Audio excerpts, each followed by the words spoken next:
This episode is sponsored by the Bridge to Recovery, a nonprofit program on 115 acres near Bowling Green, Kentucky, a tranquil place where they've been changing lives for over 40 years. Their people improve their quality of life by acknowledging past emotional wounds and healing from all forms of trauma. The CEO, Paul Hamlin, has been a friend of mine for 20 years. Call him directly at 858-945-7848. That's 858-945-7848.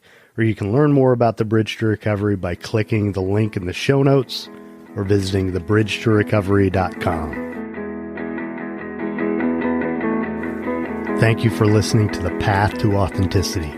My name's Tom Gentry. I think of this show as the opposite of small talk. You'll hear real conversations with real people who know who they are. We talk about what makes them who they are, how they became who they are, and how we might become truer expressions of who we are. This is Dr. Lalitaa Suglani, and this is The Path to Authenticity.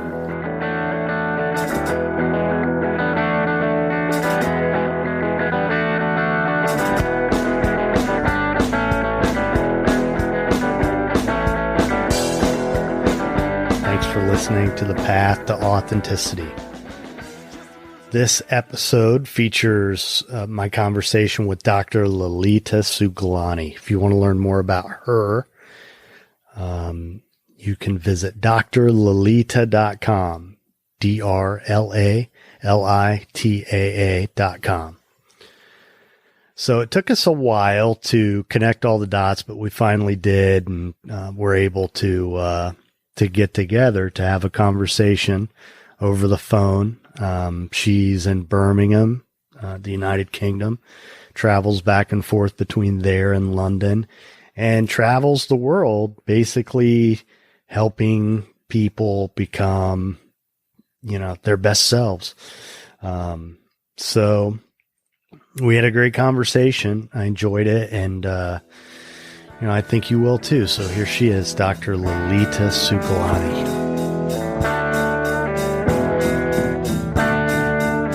Just the product of bad seeds. Hi. Thank you so much for taking the time to do this. I really appreciate it. And likewise, thank you for taking the time to talk to me. I appreciate it as well, and I'm grateful. Absolutely. And, I found you on Instagram. Yeah. At some point several months ago. Yeah. And first of all, I loved your accent, so I'm not going to lie. That was part of the attraction. You know what? People from America seem to love the Birmingham accent or the UK accent for some reason, but people here are just like, you need to change your accent. Yes. Well, I don't. It's funny because I was on a business trip a couple days ago with a friend of mine who is from London, and I've kind of been talking to him about this whole process of creating this podcast, and I had mentioned you to him, and he said, he asked where you were from, and he said, "Oh, I bet she has a Birmingham accent," and so I pulled up your feed, and yep, that's it. There's the accent. And I knew that I'm too ignorant to know what that accent is, but I knew it was distinct. There was something regional about it. I wasn't sure what it was, but I knew you would explain it to me. Now you closed that loop now. Yep. Yes. So, where are you from originally, or did you grow up there? Yeah, I actually grew up in Birmingham, but I tend to sort of live in London and Birmingham, between London and Birmingham. But my hometown is Birmingham. Okay.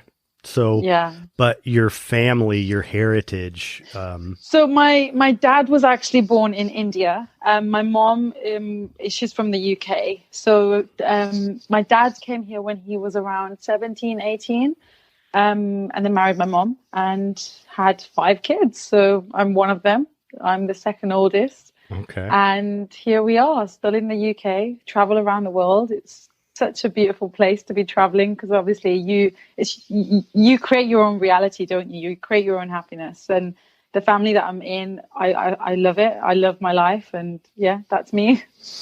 Yeah, I've really come to understand the truth in that we really do Yeah, create our own reality. Even, the energy that we bring to a situation, whether it's positive or definitely. negative, we really do manifest our own lives. Yeah, yeah, we really do. And sometimes it's like what we were just talking about earlier. It's sometimes we are born or we're conditioned in a way, and we don't know that we actually have the power to create the reality that we're living in, or we don't have the tools to because we've never been given them and we've always been told how we need to be. So we do lose ourselves. But yeah, it depends how, again, you want to define that. Are we lost, or is it that we need to go through that to get to a place where we are authentic with ourselves? Right. Well, and for me, one of the things um, that I guess I sort of grew up with is this belief that I was, I guess, trained to see limitations rather than Yeah, possibilities. yeah, And I've yeah, come to learn the older I get, the more it's the choices that I have made based on those beliefs that have really, I've created my own limitations. The yeah, limitations don't yeah. really exist if I don't impose them upon Yeah, no, myself. definitely.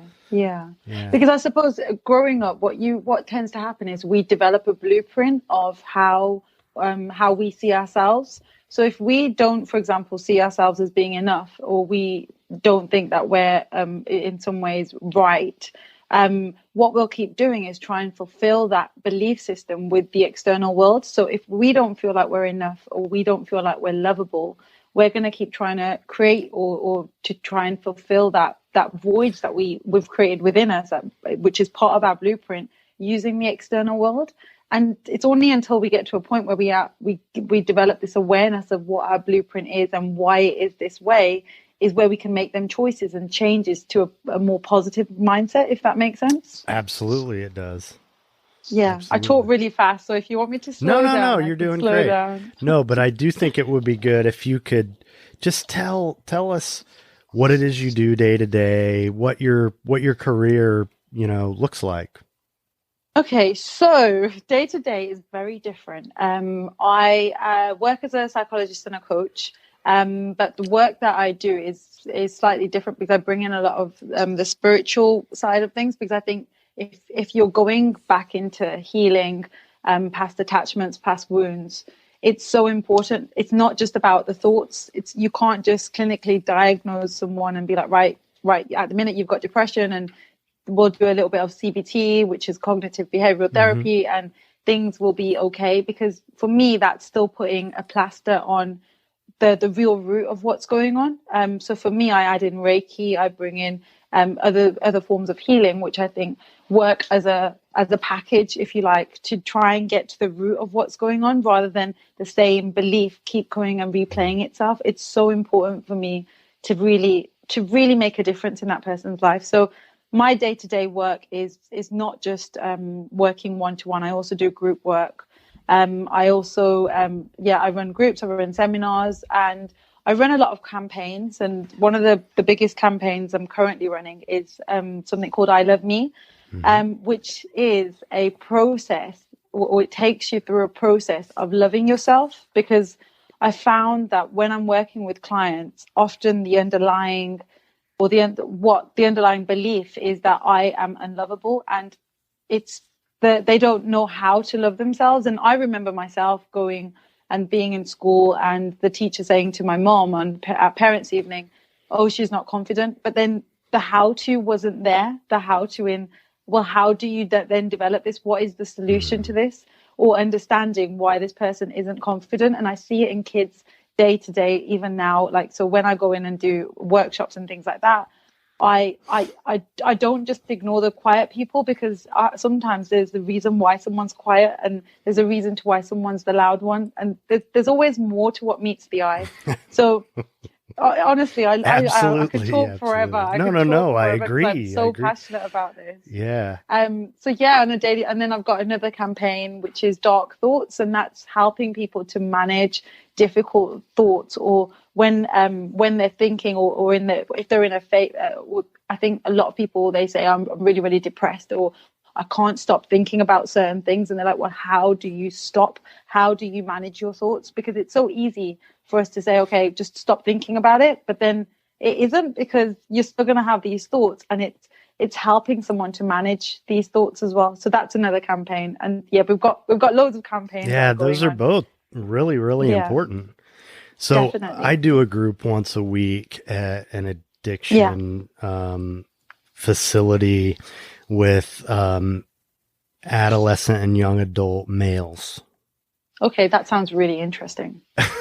It is. Honestly, how do you find that? Well, I've worked mostly with adults. So dealing with that teenage energy is, it takes patience and, understanding that they're kids and not expecting them to be anything other than kids. Yeah. But other than that, it's, it's a lot of the stuff that you're talking about. Like, they don't know how to love themselves and how to redirect their thoughts. So it's interesting. You reminded me something I did with them yesterday. I was talking to them about neuropathways and how when we give ourselves these negative messages that we repeat to ourselves thousands of times, I liken it to a trail in the woods. So if you're walking down this path 1,000 times, it's going to be really easy. The underbrush will be clear, but the new path where you say, I love myself, is, you have to keep treading that path and repeat it. Yeah. So I was talking to them yesterday about mantras, and we actually, I got them to sit and close their eyes. And for 5 minutes, we repeated as a group a mantra, which I found years ago and began using myself, which is, every day and in every way, I'm getting better and better. And then, so we said it a few times. Yeah. And then eventually I said, energy within that as well, and in every way we are getting, and I, I pointed out to them, just wait until we do this. And I want you to pay attention to how it is you feel. It is impossible to do this and not feel better. It just is. I mean, it makes especially such a if all of you are in that energy as well, and all of you are in that healing energy, and you're managing that as well. I think that's really, really beautiful, to create such a safe space, but also you're creating a trusting space for these young youths to start talking about certain things that perhaps they don't even know that is going on for them. So you're creating that space for them, which again is attachment, isn't it? You're creating that safe space, which then becomes an attachment for a child to feel safe in that environment where you're doing it and you're nurturing it for these young youths, which is beautiful. And talk about authenticity. I mean, especially with kids, they can sniff out the BS. So if you're inauthentic, you lose them immediately. There is no trust. Definitely. And you're living up to your label. Yes. You're living up to your label and your name and your brand, which I think is very important, because being authentic, I think there's too many people out there that are trying to be something that they're not. But here you are, you've been on your path, you've been on your adventure, and you've realized what fits for you right now. And this is what fits for you. And you're just being so authentic about it. And here you are creating podcasts for everyone, right? To just share your knowledge, which is amazing. And it's funny because sort of the added benefit of it, an unexpected benefit for me, which has at times been somewhat challenging, is that if I'm going to be doing a podcast about personal authenticity, then I have to be authentic. Yeah. And so there are times, especially when I'm trying to do these opening and closing monologues, where I'll pick up the microphone and I'll record it and I'll think, that didn't sound like me. That didn't sound. So I've created a scenario for myself where I really have to be authentic to feel good about it. There's no faking it. It just wouldn't work. Yeah. And it's like you said, people will sniff it out. People, and it's not just children, it's other people will be like, hang on a minute, because often people have their own intentions, don't they, of that like people will come to you and they'll be nice to you, but you know that behind the scenes there's something more going on. As I said, there's always more than what meets the eye. Absolutely. And people will sniff that out if you're not being authentic, because and maybe you don't even realize you're not being authentic because you're not on that journey of self-discovery either, and that's not your fault, but there's a journey that you're on. Yeah, it's amazing. Yeah. So you have a practice and you do workshops, and now I want to hear more about you mentioned spirituality in your work. Can you talk more about that? So I think meditation is so beautiful. And a lot of the work that I do is with the inner child. Okay. So the coaching that I do, the therapy that I do, I integrate the inner child in, because I think to move forward, you need to be able to understand what's gone on in the past, to be able to understand your traits, your blueprint, but then to also be successful in where you're heading. And again, being very authentic to yourself. So to do that, often when you try and take someone through things that may have happened in their life, it can be very difficult for them. So to bring in that meditation, that safe space, but then to create this where they're doing it on a daily basis themselves, or 2-3 times a week themselves. So they're not always hooked onto you, but you're giving them the tools to develop and advance on a daily basis themselves, realizing that they don't need to have or rely on someone else. Like I don't feel like people need to be in therapy for the rest of their lives, or they always need to rely on a therapist to take them through certain things. It's about developing and giving them the tools. But to do that, it brings in, and I think your actual original question was about spirituality. So I bring in the Reiki side of things, which again is a healing, but again part of that is meditation. So I love it. I think it's so beautiful, because sometimes people don't want to just talk about things. So you go through the process of Reiki.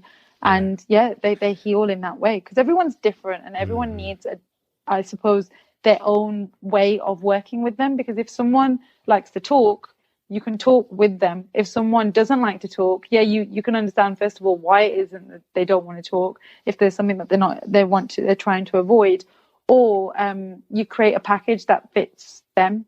And some people don't want the spiritual side of things. It's just too much for them. Or they think they don't want it. Yeah. That's true.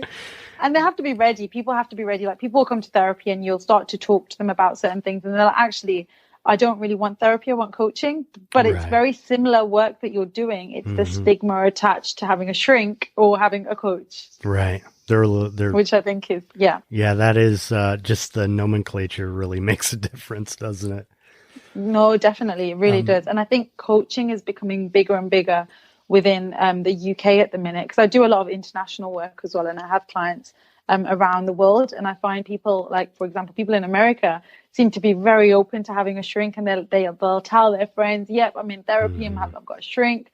But people in the UK, I find they don't want to talk about being in therapy, but they will talk to friends about having a coach. And that's something I'll discuss with clients as well, just to bring it up in their awareness and to have that discussion with them. Right. So for the person who doesn't know, I've experienced Reiki, so I know what it is, but could you just Reader's Digest what Reiki is for the listener? Yeah. So basically what it is I am a Reiki practitioner. So what I do is I will work with someone and channel positive energy into their body. And that's using just my hands, where the energy will come out of. And you need to go through your own training to become a Reiki practitioner. And you need to also practice it on yourself and be at a level where you're really aligned within yourself, and make sure that, because what you don't want is you projecting your own stuff onto clients as well. Yes. And I think that's really, really important. But what it does is it just you work with certain areas. It's usually the chakra areas that you work with, and it's just boosting their energy and helping them to become more aligned within themselves as well, and find out where trauma is held within the body. Because often trauma, or the things that we have gone through, it's not just our mind or our thoughts that are impacted. It's also something that's stored within our body somewhere. And like, you might have aches and pains, or some certain people will have like stomach upsets, and they're like, I just don't understand what's going on. And sometimes we go through Reiki and they're like, I just haven't had any stomach problems since, or I can't believe how powerful this is. It's a beautiful, beautiful healing therapy. So I've had one experience with it, and it was fairly recent, maybe 6 months ago. Okay. So, and, as you talk about this, maybe people don't understand. There's not necessarily touch involved. No. So the way it was for me is I was face down on a massage table. Yeah. And the practitioner was, I'd say her hands were maybe 9 to 12 inches away from my body. Yes. And she's manipulating the energy in different directions. And although she's not touching me, I can feel every bit of it. How did you feel after your first experience of Reiki? I'm going to go into, but I could feel her hands where they were. Yeah. My eyes were closed. It was a dark room, but I knew where she was at all times. Yeah. But what happened is she found a spot on the back of my calf on my left leg. And she stopped there and attended to it. And, she spent some time there. And I cried hysterically as she, as she managed that energy. That's what happened. I mean, something came out. Yeah. Yeah. And did you feel different after? I think so. But sometimes it's hard for me to discern because I'm doing a lot of self-care stuff. So I don't know if it's just the Reiki or if it's the therapy or if it's all of the above, but it was definitely a significant experience. And she assumed that I did have physical pain in that area, which I did not. Yeah. But for whatever reason, that's where the distress was being held in my body. And so she managed that energy and helped me release it. And then, it was really funny because then we finished and I sat up and she says, "Do you want a hug?" And I said, "Yeah." And then she just held me for, probably 5 minutes. Yeah. But she knew that's what she was really intuitive. And it was an amazing experience. It really was. So I have since encouraged people to pursue it, especially if they have things going on and they really don't know what it is. Yeah, it's a start. It can be a starting point, but it can also be part of that therapy because it's all about balancing the body and the mind together. And I'm sure it comes from, it's a Japanese model or method of healing. And I'm sure it comes from, I'm sure it comes from Japan, but there's loads of benefits, but like I said, everyone's different, and some people will try it and be like, "Nope, that's not for me." Right. Whereas other people will try it and be like, "Right, I need this every day." And some people just do not want talk therapy at all. They just And like I talked to another therapist recently on the show about, she does a lot of group work, and so often I'll encounter people who just want absolutely no part of group work, almost invariably. People are really closed off to it, but once they begin to see the benefit, that changes a little bit. Yeah. Group is but I so also powerful. believe but I also believe it's a practitioner that makes it more powerful because you're managing energies through that as well. And I've been in groups before, and I'm like, so you sort of like people. If the practitioner leaves people out, it's not inclusive of everyone, if that makes sense. Mm-hmm. Yeah. So I think group work can be very powerful. And when it's going well, there's so many advantages to it, just as much as like one-to-one is as well. Yeah, because seminars are beautiful. A group of people's experience rather than... Definitely. And, I talk about what's going on with me, and the guy across the room is experiencing the same thing, but he's afraid to talk about it. And, it enables him to heal, in spite of that, which is really cool. So Yeah, because I suppose it's fear, isn't it? People have a fear of speaking out and saying what they want, but actually, when someone else starts talking about it in a group, it makes them feel safe. It makes them feel quite trusted, and it's like, oh, right. okay, if that person can talk about it, or that person's going through it, because sometimes people will say, even when it's one to one, they'll be like, oh, but this is a really stupid question, and I don't know whether I should ask this. And it's like, you know what? There's no such thing as a stupid question. If you want to ask something, you can ask it, and then they'll ask it, and it's like that's what you've been holding on to. And sometimes people will really say or ask some simple questions that we or I will perceive as simple. And for them, they've been holding on to that, and they've been holding on to it for such a long time. And that becomes like a trauma in itself, because they shut off to themselves. They shut off because they feel like it's they shouldn't be talking about it, or they shouldn't Right. ask this question. Yeah. Yeah. The whole, the idea of not only having a negative feeling, but then experiencing shame about it because we think we shouldn't be feeling it, which kind of compounds the whole thing.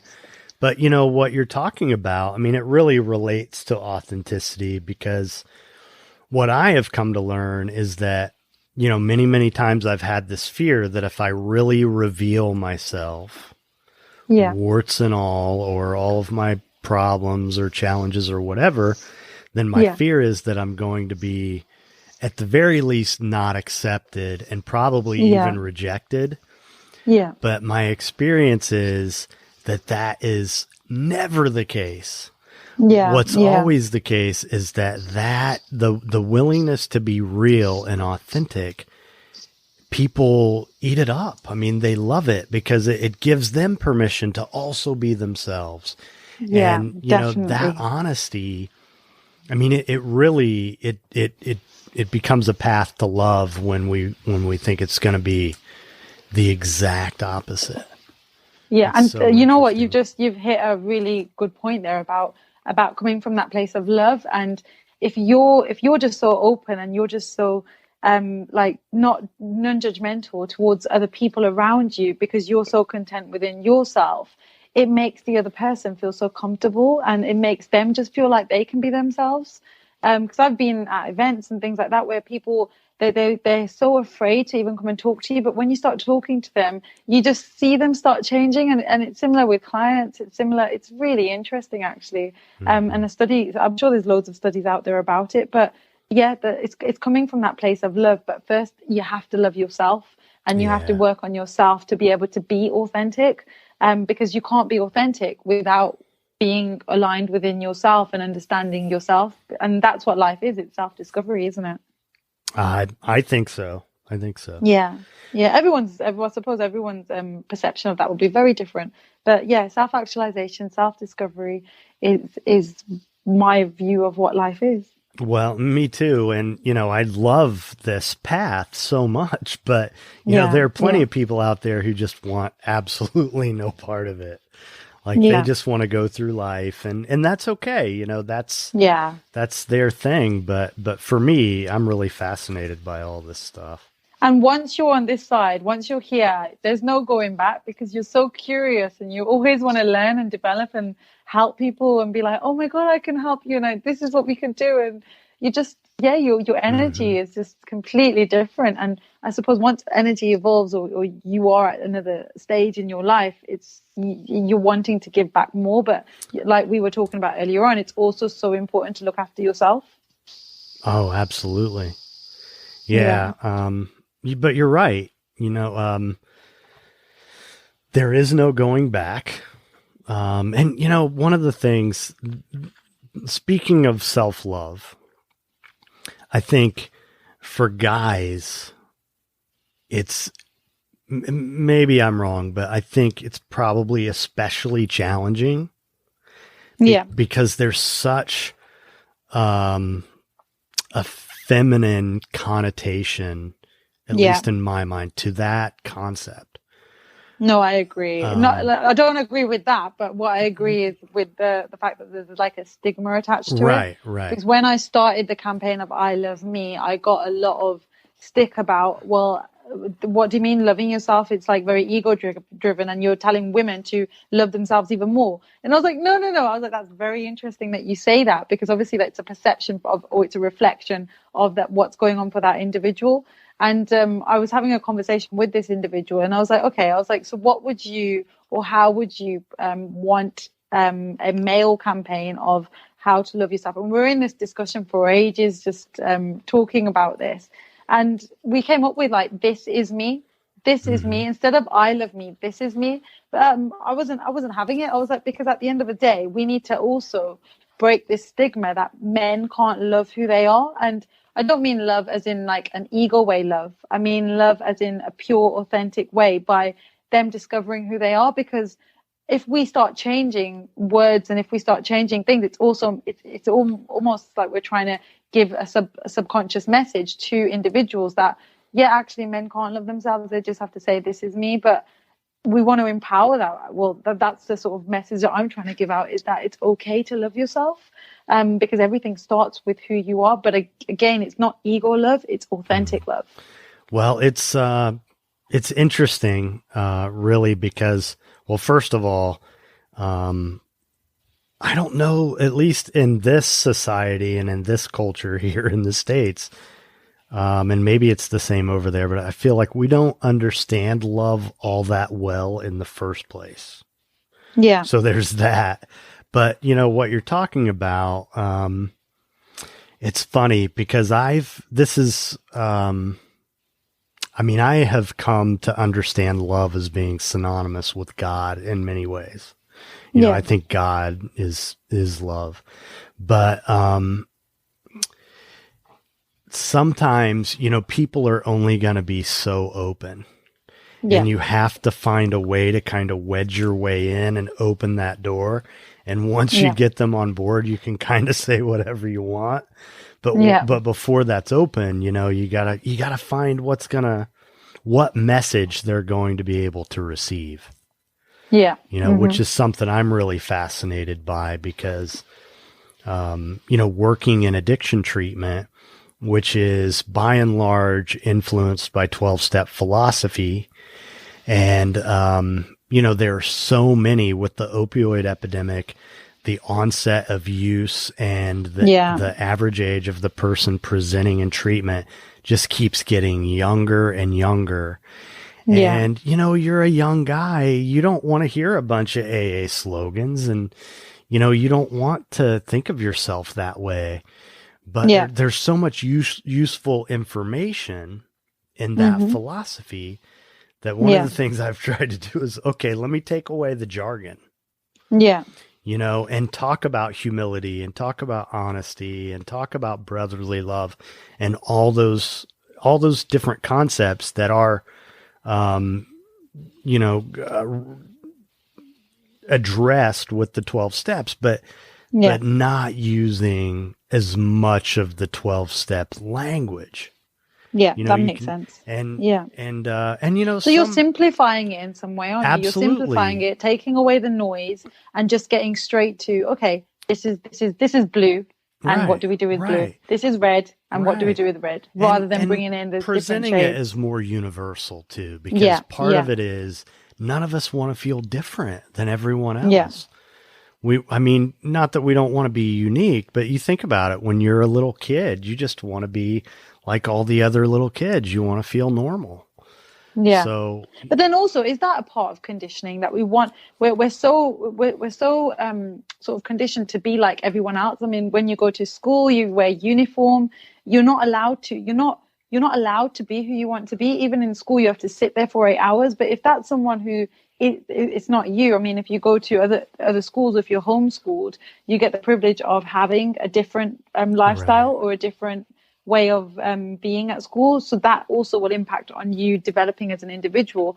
But being normal and, I want to fit in. And is that actually a subconscious message that is being given to us through schooling, through all of these different things? That's a good point. You know, because I think we're probably, again, the authenticity thing, we're probably not great at taking each individual child and helping them see what is unique and special and powerful about that individual. You know, we're more inclined as a culture to help them understand where they fit in the group. Yeah. Which, you know, maybe they don't fit in the group. Yeah. at all. Yeah. And you even know? with topics, like even with subjects that they're doing, it's like, yep, you're really good at science, or yep, you're really good at maths, and this is what you'll go on to do at university. But often the people don't have to go to university. Even Right. that, it feels like if you don't go to university, I'm not good enough, or I'm dumb, or there's something wrong with me. And it's like, no, but that's how you're made to feel. Yes. Yeah, Yeah. we're So, trained yeah. to Yeah. to feel those things, and I think now, in the States anyway, there's so much student loan debt, Yeah. and Yeah. there are so many people with advanced degrees who are underemployed given their Yeah. education, that we have idealized secondary education, and it's not always as useful. I mean, I think it's inherently good. I think we're all better off if we're more educated. But for someone to be saddled with debt, to end up, Yeah. paying all this money or being in debt for this degree that they don't even use, I mean, how much sense does it really make? Not to mention the fact that you meet a lot of people who do have advanced degrees that you can't tell by the way they write or the way they talk. It doesn't necessarily equal intelligence. Yeah, but also success as well. Success doesn't come from the degrees that you have, or going to school, or what you have on paper. That's not success. And it's very interesting because that's some of the first questions I will work with on clients, is like, what does happiness mean? What does success mean? And often people, they've never thought of it. They're living this life where they're on this hamster wheel where they're just going round and round, trying to get somewhere. And it's like, well, hang on, let's just stop. Where are you trying to get to? What is it that you want? And it's like, I need a big house. I need a fancy car. I need these things. And then the comparison of comparing with other people. Well, my brother's got this, or my friend's got this, and this is where I am. And instantly you're giving a meaning to the where you are compared to other people using external things. So that person's got a big fancy car. I haven't got that. So that I'm not good enough. So you keep fulfilling that belief system of I'm not good enough, which will keep replaying. And if you keep looking through the lenses of not being good enough, you miss out and you forget about the things that you do have around you. But yeah, are we conditioned this way? And also the choice comes where you can then start seeing a different way. But if what you don't know, you don't know. Right. Well, and I think, and I don't know, I think, at least in the Western world, I think maybe we're getting better at living consciously. Yeah. If you look, like, I know you're on Instagram. If you see people on Instagram, it seems like there are a lot of people out there who are really trying to be authentic and find their path. And definitely, instead of just, riding on that hamster wheel. And, for me, authenticity, and for, I want to encourage people to think about, is this really what I want to be doing with my life? Yeah. Mm-hmm. Is this how I want to be spending my time? And, part of the reason I'm doing this right now is because I really want to do this. And it's a great message you're giving to people. You're empowering people, aren't you, to let them see what they actually want in life. It's like stopping for a minute, looking in the mirror and reflecting back. What is it that I want? Is this where I am? Is this where I want to be? And if not, where is it that I want to get to? And how can I get to this? Stuck. But also why? We're really not stuck. We can make adjustments. And the other beautiful part of it is that, I have everything I need within myself. Yeah. I have the answers. Yeah, definitely. If I follow my intuition and my gut and, the thoughts that I've been given, and I do what I want. I had a client a while back who, he wanted to work in the wilderness and he wanted to move out west. And, all these people in his world were telling him how impractical it all was. Yeah. And, one of the things I said to him, and he started to cry after I said this. I wasn't sure why he was crying, but I said, what you want, the fact that you want that, God gave you that too. Yeah. Yeah. And, it's okay to follow that. In fact, you're supposed to. And, and you know what? He did it. He did it. And it's when we have so much noise from outside, from the world around us, and we don't know how to switch that off, or we feel like we need to please other people because it goes back down to our conditioning. I always say to clients, I'm like, life is so simple. Our mind is so simple. It's emotions that complicate things. And it's the communication that we have with our emotions that can make it difficult, because we're not aware of certain emotions, and emotions are always trying to communicate things to us. But it's emotions that make things, they just complicate things sometimes. And the more awareness we gain of emotions, the better our life becomes. I agree wholeheartedly. I mean, and I think by and large, I think a lot of people avoid that emotional experience. It's more about avoidance than it is about allowing those feelings to inform my behavior and my decisions. Yeah. Which to me that's what it is. That's what it's for. Either I need to heal something that I'm still carrying around, or this situation is or isn't right for me. It could be any number of things, but it's information for us, and it's definitely, and it's nothing every to time, be afraid of.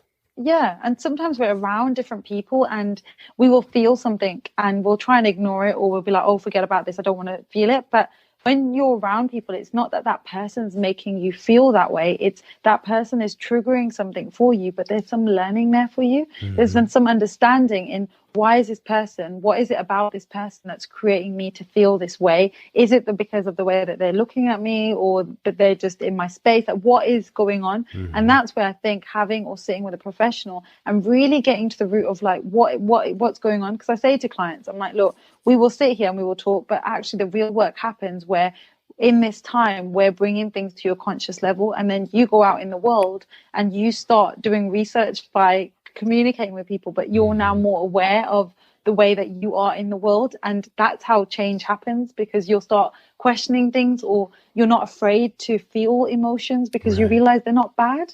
Right. Yeah. Right. And, it's some questions that come to mind in that pertain to all this. How old do I feel right now? Yeah. Is a big one. Yeah. Who does this person remind me of, or who does this person represent in my past? Yeah. Who else treated me that way? Or, that's the real stuff that. Yeah. I think that's so beautiful that you do that, because that's also breakouts, and you're helping people to understand that because sometimes our mind can't tell the difference between reality and fiction. So things that have happened in the past, it's the emotions that will keep coming out. Like I've had clients that will come in and they've had a car accident, and because of that, they're so anxious, they're so low in mood, they don't want to go out anywhere. And they're like, I just don't understand. I've had an accident in the past. This is my second accident, but I just can't get over it. And when we've actually gone and delved into it a bit more, that client has felt stuck. They felt really scared. They felt really lonely in that car during that time of the accident. And it's the emotions. So now when we've actually started exploring more, it's like, I felt stuck in this other experience that I had when I was younger, and this is what happened. And I also felt really lonely during that, and I felt scared. And it's the same emotions. And it's a trauma that they haven't dealt with. And it's come back up now as an adult, because you've reprocessed them emotions, but you've reprocessed them, and they're emotions that are brought up an old trauma, which is so interesting. It's so fascinating to work through that. It is. And what I've learned, at least for me, is that I need to experience those emotions. Yeah. And definitely not resist them. Yeah. And that the resistance is where the problem lies. You know? And it's not even to become that emotion. You want to experience it and understand it, make peace with it, and then let it go. You don't want that emotion to become your life either, because that's again what you'll be like, I'm stuck. And the more you say that, your conscious mind is like, okay, you're stuck. And if you're in a situation and there's so many different options, your mind's going to be like, no, but I'm stuck. So it's the way that you talk to yourself, which is so important as well. Right. Well, and it reminds me, one of the things I've said to my little boy over the years when he's upset. Okay, Yeah. so you're crying. You need to cry. Yeah. So cry as long as you need to cry, and Yeah. then be done with it and Yeah. move Yeah. on. Yeah. You Yeah. know, that's really what it's about, is experiencing Yeah. the emotion Yeah. fully Yeah. and allowing it to pass through us. Because when we Definitely. don't do that, then we hold on to it, and it begins to make the decisions. Yeah, because even like when you're talking about it with clients and you're understanding why they can't experience certain emotions, and like, for example, crying, it's like I've had a client in the past and he was like, I've never been able to cry since, and it's only now that I'm able to.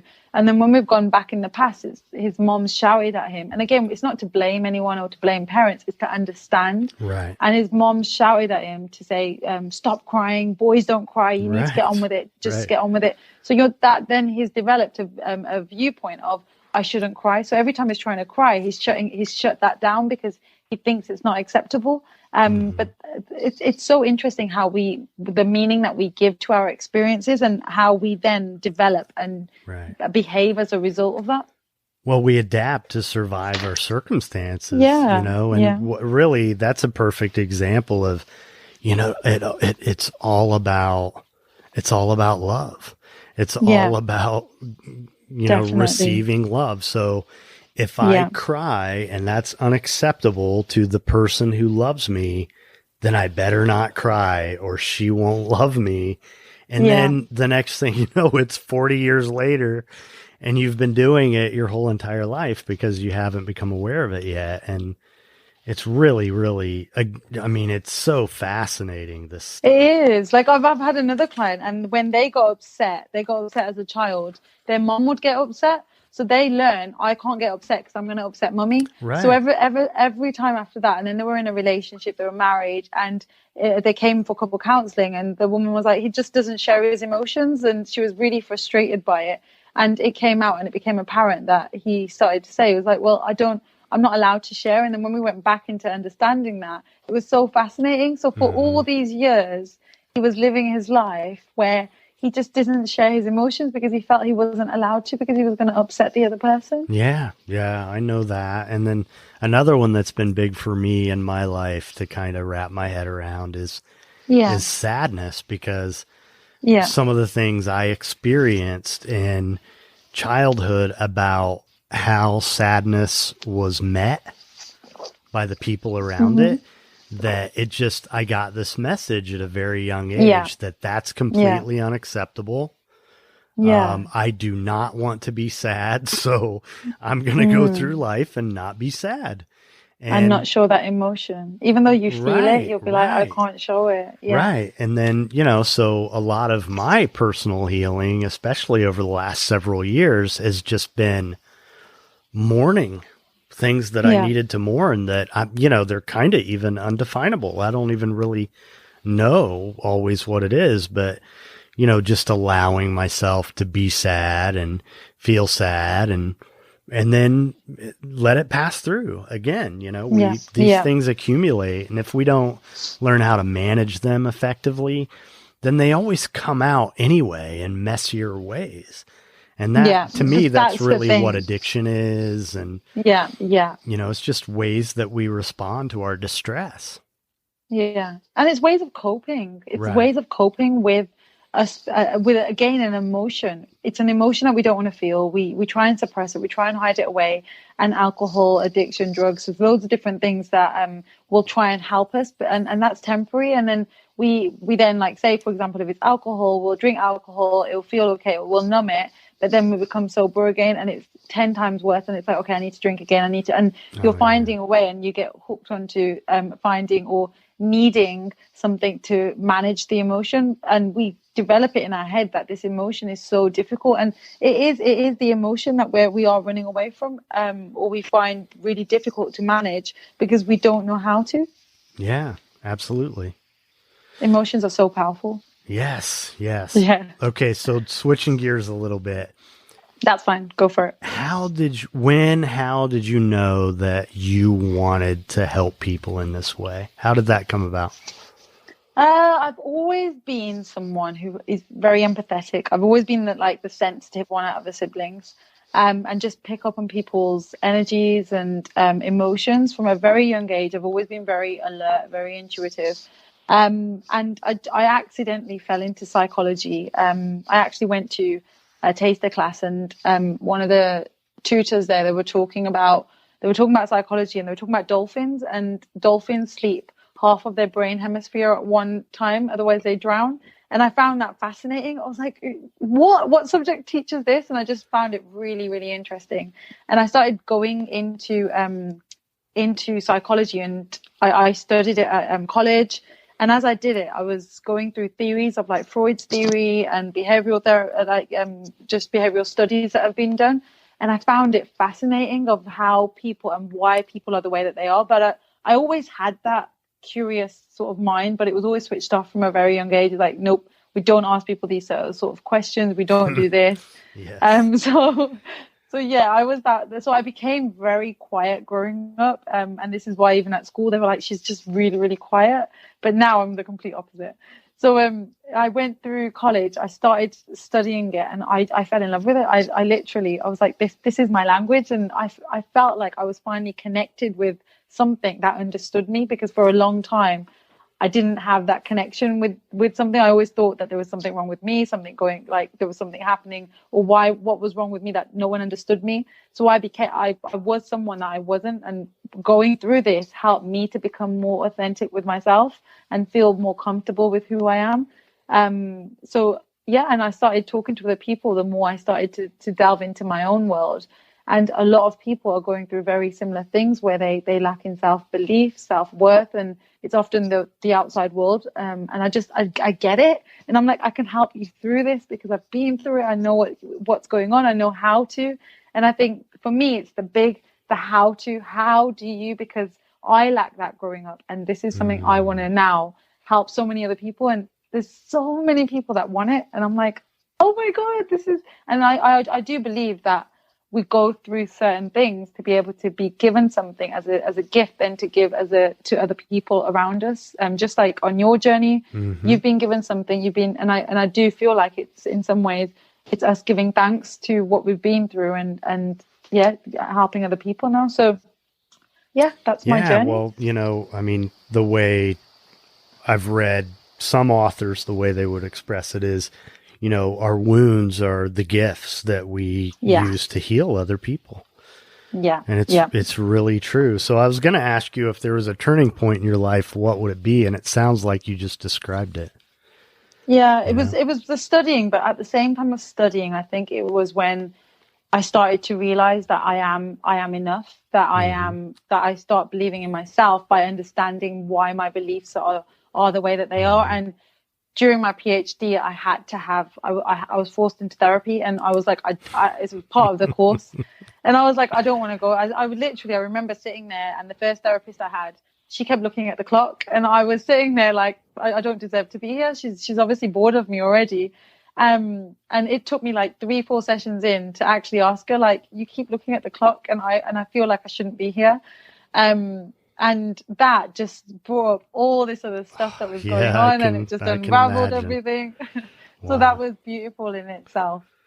Yeah, so that would be my turning point. Well, and you go back to Maslow. Yeah. And you found where you belong. Yeah. Even Maslow's hierarchy of needs, I think that is amazing in itself. Like, when you understand that as children, we all have needs, and often these needs aren't met. And because of that, we're trying to sort of get these needs to feel fulfilled from the external world. And our parents can do everything that they think is right for us, but we're all different, aren't we? And we all do have different needs. We're all giving meanings to different situations and scenarios. Well, all you have to do to know that is be a sibling of someone, because, everyone, I mean, there are 8 in my family, and we all had a different experience with our parents. Yeah, definitely. There's 5 of us, and we've all had different experiences. It's the same. Yeah, it's really interesting. You all brought up in the same way, but you're just all different in your personality and in where you end up in life as well. Absolutely. Yeah. So what's next for you? What's on the horizon? Oh, what isn't on the horizon? That's the question. I'm ready for like world domination. I literally am on a mission to share the how to in loving yourself. That is my mission. My mission is I have a 10-step process which I take people through, and that is something that I want to continue to share with people and create this worldwide movement. That is my passion. I absolutely love it, and just to see the change in people and how they then change their lives because of something that they've been given or something that they acknowledge, which they have within themselves anyway. It's just helping them get to it. That is my mission at the minute. So, any books out there or anything like that? So I have 2 books that I have with, they're both called Wake Up, and they're with different authors from across the world. One is around happiness, and the other one is actually waking up to your greatness and waking up to your gift, waking up to who you are. And we're all like different authors that have come from different parts of the world, but we share our experiences in what we've been through and also what happiness is to us. So those are the books that I have out already.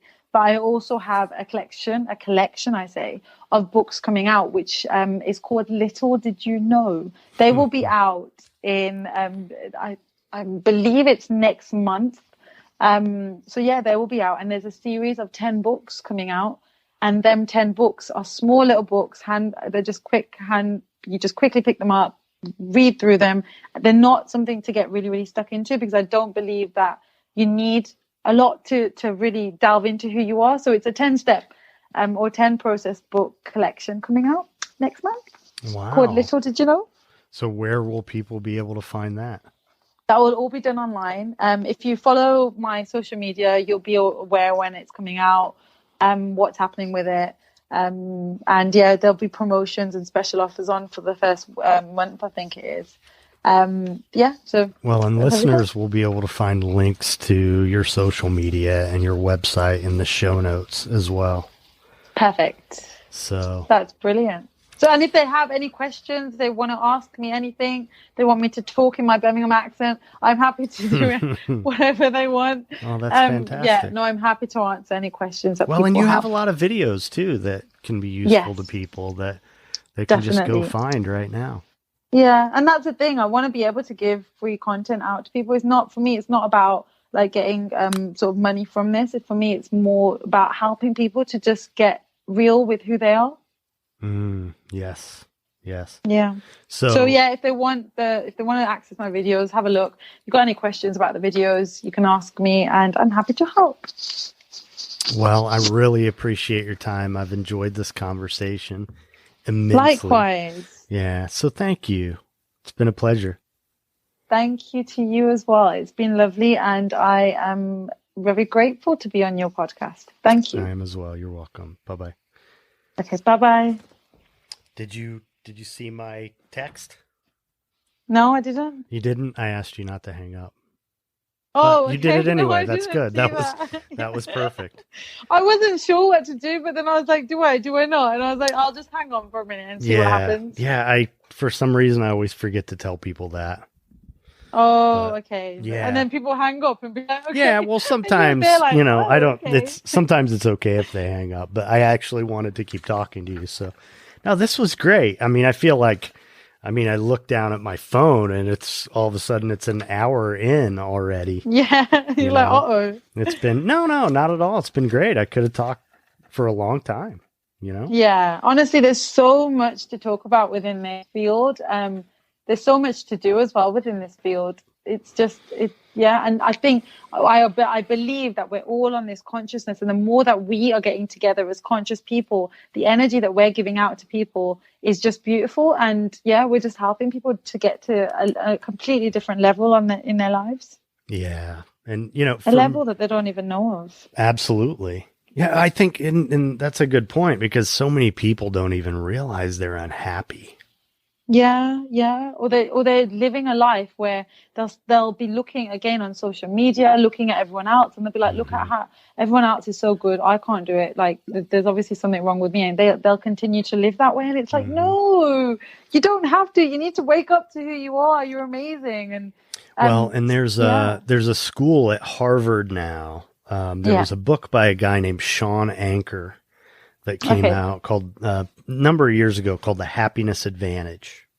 Okay. And, basically the premise of the book is, especially in America and in Western culture, we have this idea that when we get that next thing, be it the job or the relationship or the car or the house, we think we're then going to be happy. Yeah. Or that when we are successful, we will then be happy. When in fact, the complete opposite is true, that when we are happy, we are much more likely to be successful.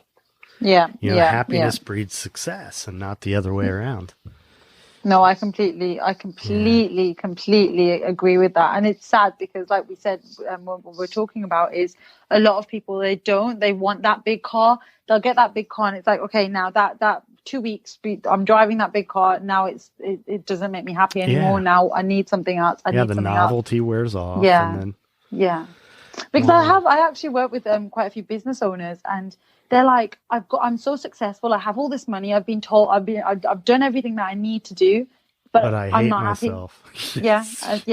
I'm not happy. I'd just give all this money up. It means nothing to me.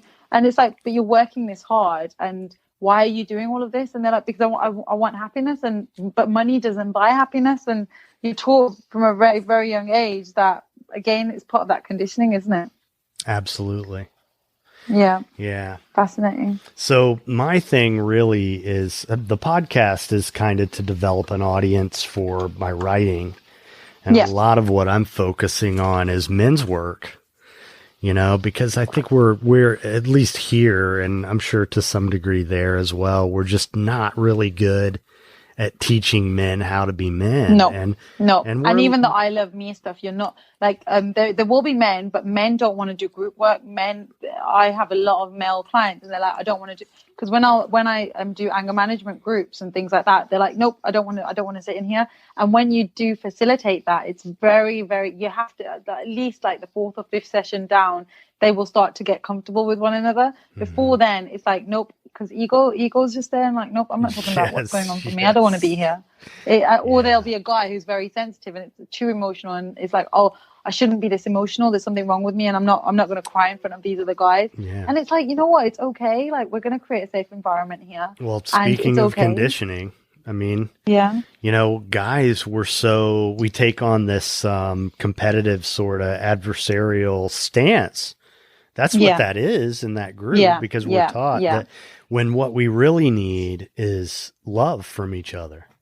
Yeah, and if we have that, then all the rest of it just kind of falls into place, at least to some degree. Completely agree with that. I completely agree. I think especially in mental health and well-being, like in the past 3 weeks, there have been 4 males, young males in their 30s who have killed themselves, and no one knew that they were going through anything. Right. And what message is that then giving to other men or to other males? It's like, well, it's not okay, or it's not okay to feel emotions, and that is the way out. It goes back to the sadness thing I mentioned before, and that was I've experienced a lot of suicides in my life, more than my share, I think, especially when I was younger.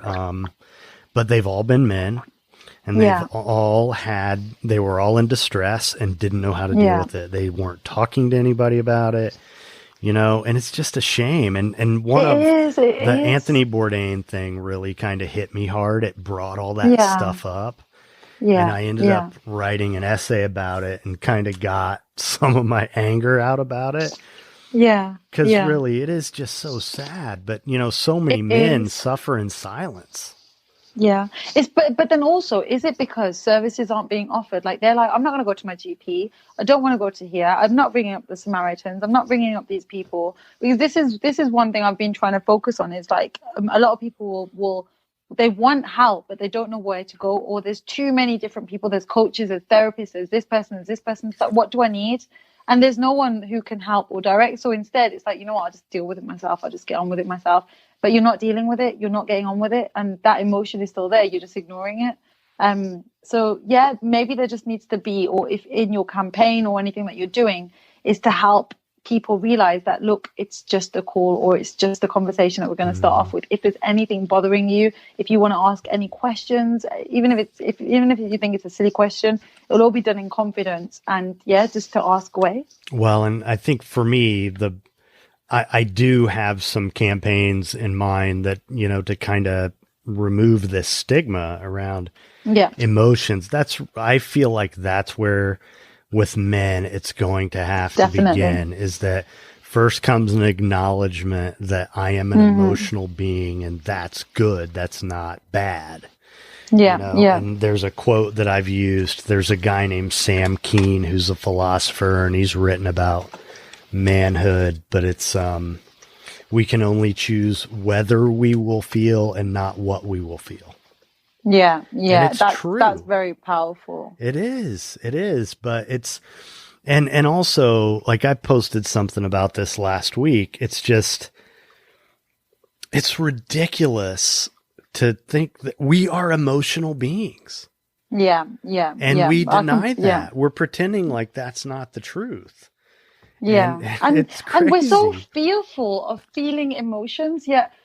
This is another thing that I find really, really bizarre. Like, we're so scared of feeling certain emotions, and it's like, well, what is it about that emotion that you feel is so difficult? Like, when we're feeling distressed, or when we're feeling low, when we're feeling sad, it's an emotion is like a wave. It's going to come, it's going to go, it's going to come, it's going to go. But we can manage that.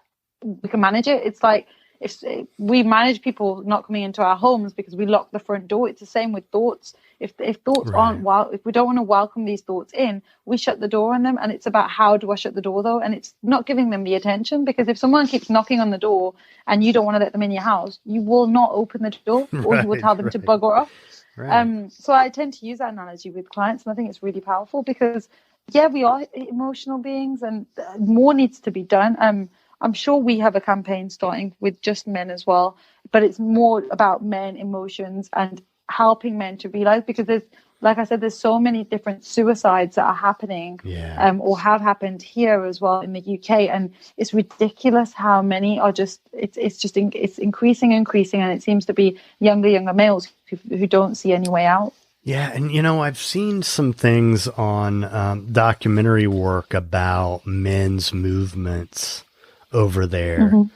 I think there's some kind of significant men's movement where they're men who are trying to help other men connect, you know, with each other, you know.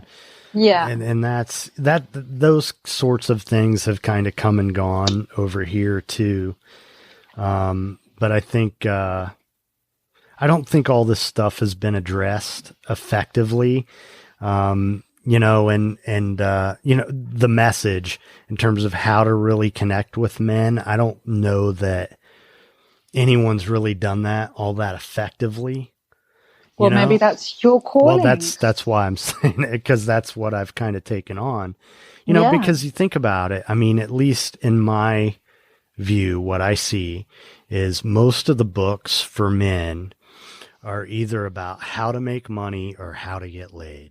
Yeah, basically, literally. And it's and there's more to a man than just getting laid or business. It's money and sex. There's more to a man than that. Well, that should be your name of your book. Yes. More to a man. Well, I already have. I'm way down this path. But another thing that really has kind of informed me about it is I have a friend who's an author, and he's written a couple books about men as it relates to trauma.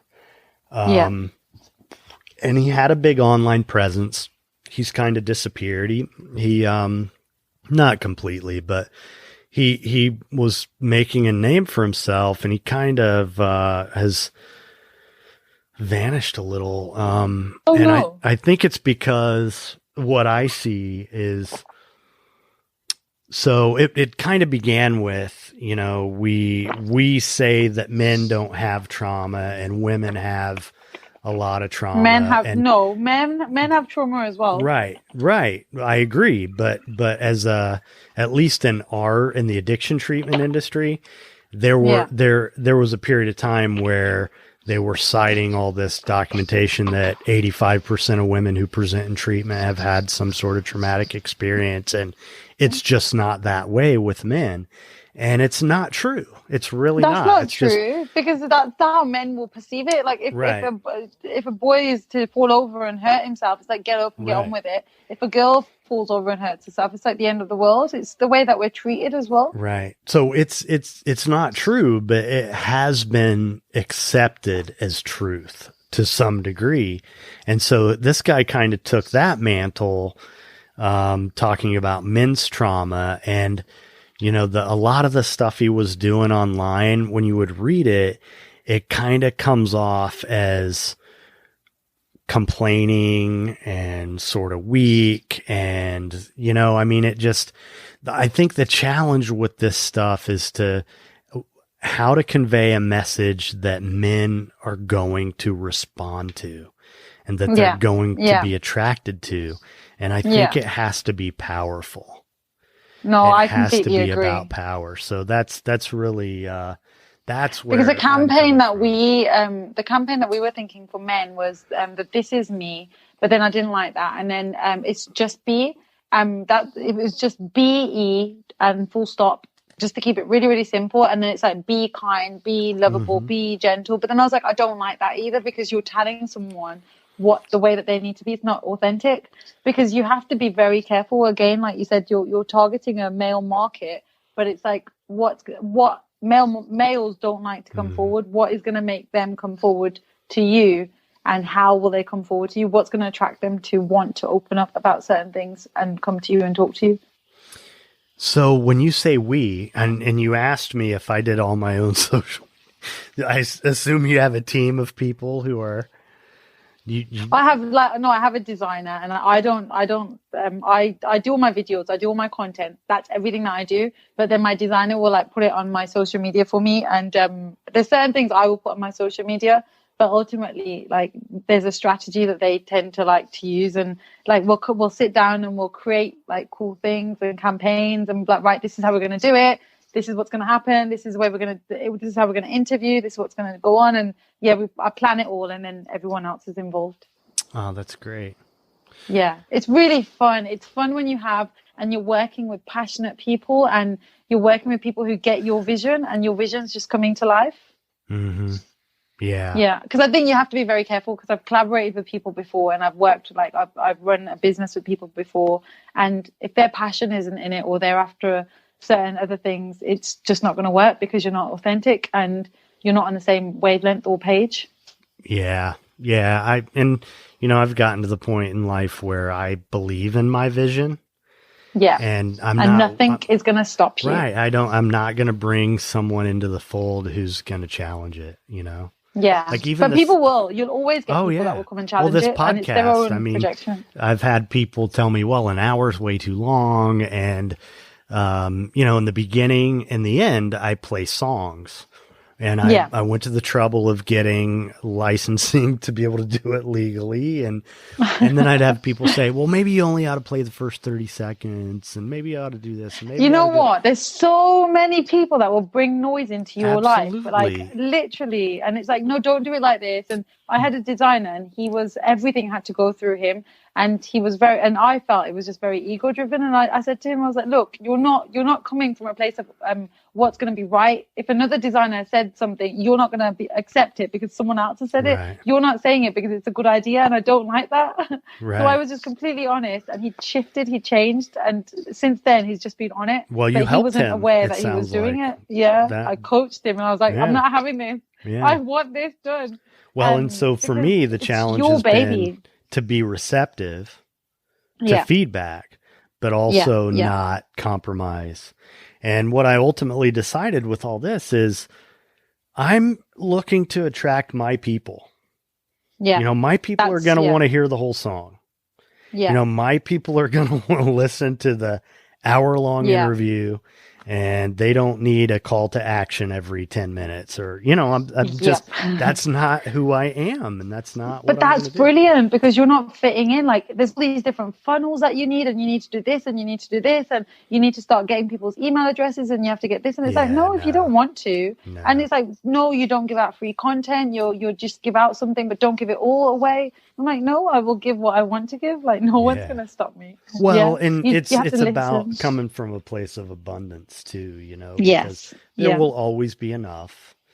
And, we'll always be rewarded for giving. I mean, it's just the way the universe works, Yeah, the more you give, the more you get back. And and you get back in so many different ways. It's in love, it's in getting inner peace. It's you're on your own journey as well.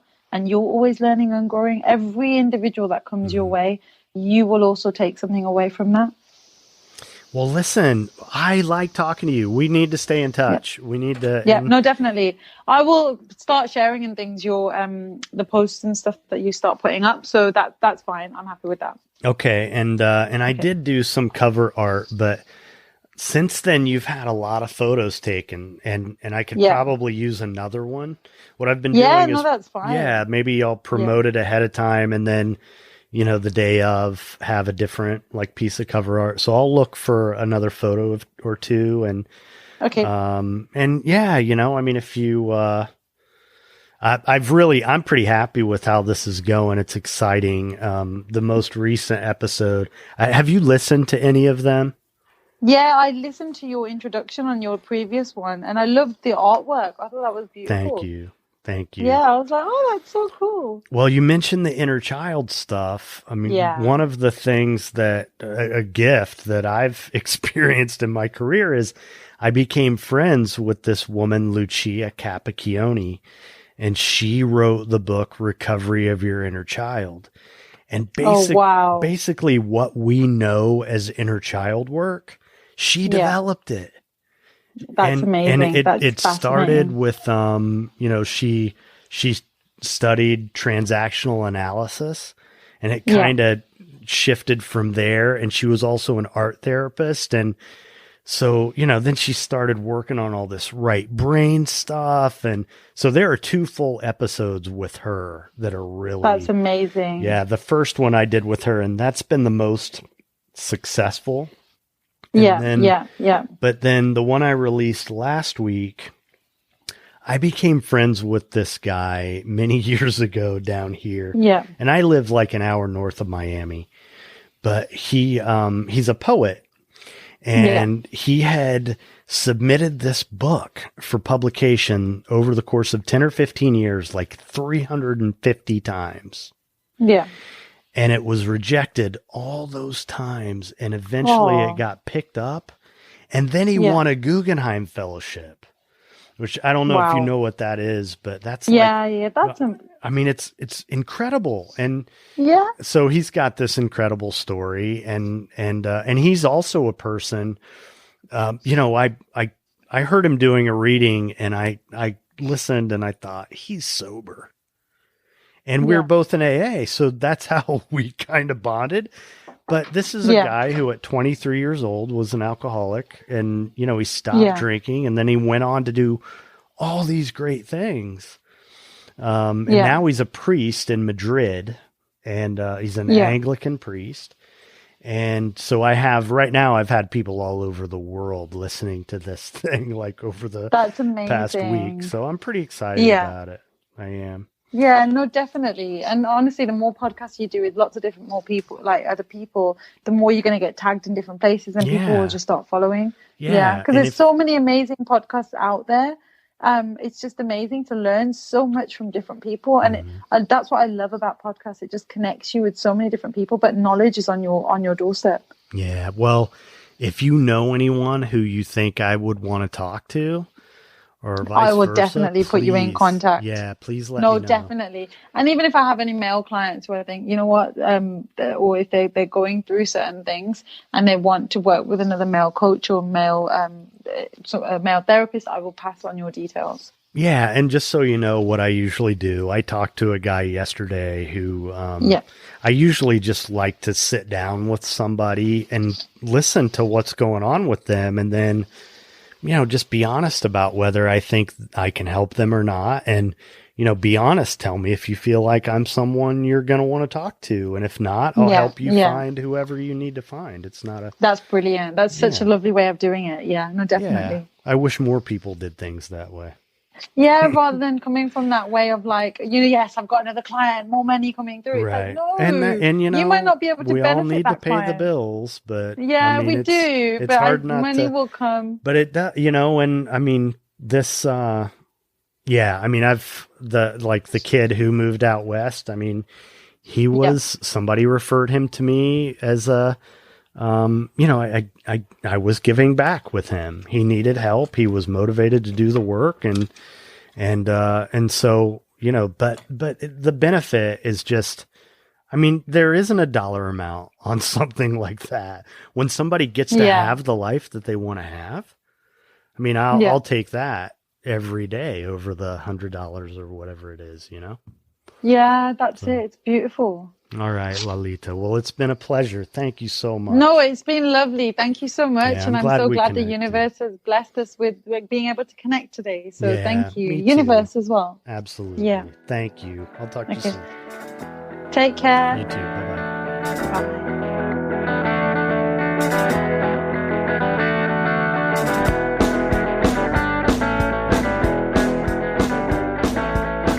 Thanks for listening to The Path to Authenticity. If you'd like to learn more about our guest, you can find links in the show notes or visit our website at thepathtooauthenticity.com. If you're interested in becoming a sponsor, if you have a suggestion for a topic, or you know someone who would make a great guest, email the show at thepathtooauthenticity@gmail.com. If you enjoyed this episode, please leave a review on Apple Podcasts. If you know someone else who would enjoy the show, or even just a particular episode, please share it with them. Every little bit helps. If you're not already a subscriber, please consider becoming one wherever it is you choose to listen. You can find the show on Patreon, where by becoming a patron, you can hear episodes before they're released publicly. You can gain access to supplemental content. There are other benefits in the various tiers. Visit patreon.com/thepathtooauthenticity. Join our Facebook community or follow the show on Instagram, both at The Path to Authenticity. We also have a YouTube channel. You can connect with us on Twitter or Pinterest. To hear the songs from this and every episode, you can find the Path to Authenticity playlist on Spotify. Obviously, there are a lot of ways you could be spending your time, so I appreciate you spending some of it here with me. I'm Tom Gentry. Thanks for listening. Be nice.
great, honeybee. The Path to Authenticity is powered by Equivox. For digital marketing and web design services, visit equivox.com.